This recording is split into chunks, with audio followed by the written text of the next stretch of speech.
Today I'm going to hop on here and talk about 4 points of contention I think that can change within the Section 8 program in order to make it a more landlord-friendly program. 4 points here.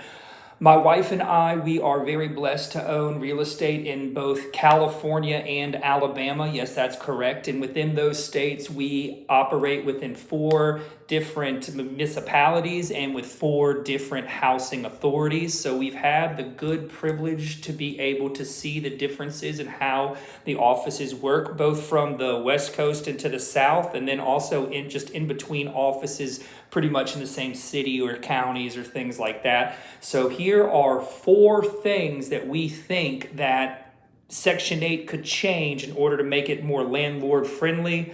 Let's get into it. Number one, payments need to come on the first. I know this goes kind of without saying, but if you're running a business, especially a landlord business at scale, if in something that is full-time for you and several other people, payments need to come on the first.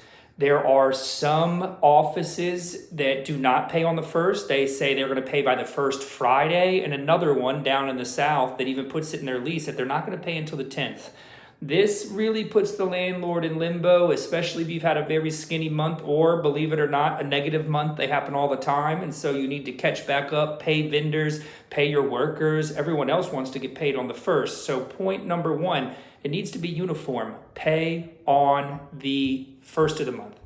The second thing that I think that they can do, and this is just my own idea, but I think there should be automatic rent increases. And they don't have to be every 12 months. Maybe they're every 18 months. Here's an idea. Maybe they're with the inspection that's every 18 months or 2 years. But the unit is forced to be inspected pretty much every 18 months anyway, and you're forced to make repairs to the unit. Then you have to go ahead on top of that, submit a rent increase with the tenant. There's a whole bunch of steps, a whole bunch of bureaucracy you got to cut through.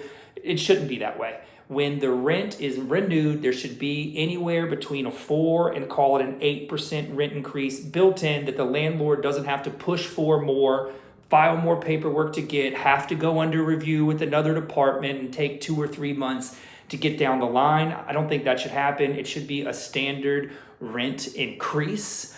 Next thing, whenever there's an inspection, we have found that in the South, you pass an inspection and sometimes every once in a while, the tenant chooses not to take the unit. And that's okay. Now you've passed the inspection. The tenant chooses not to take the unit. You should be allotted a 30-day grace period to find another tenant, submit a voucher, and that inspection should pass within 30 days. Some municipalities do that. In the West, they do that. But we've never had a tenant cancel after an inspection out in California.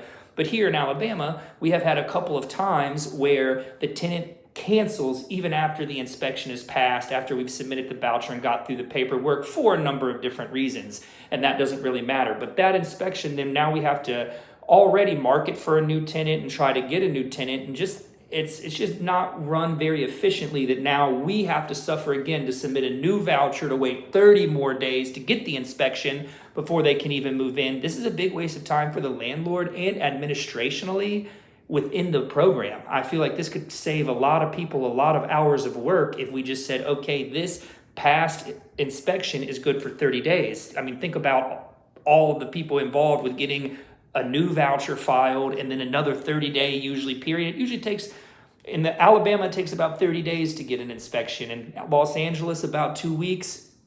So that's another difference, but I think that the inspections, once passed, should be good for an entire 30 days. 4th point, and this is the biggest point. This is the one thing that I can't believe isn't already implemented. I have heard some other people talking about it, but I think Section 8 should pay the landlord the full amount of the rent, and then the tenant has to pay Section 8 their portion. So typically how it works is like this. Section 8 will pay up to less, the tenant has to pay 30% of their income. Section 8 will pay the rest. So for loose numbers, we see people paying between $100 and $500. Once you get past $600-700 as your portion, then you are tapped out of the program. You're making too much. So sometimes you'll get a portion of $600-700, and the tenant is responsible for paying you. I think that Section 8 should pay you the full amount, and then the tenant has to pay them.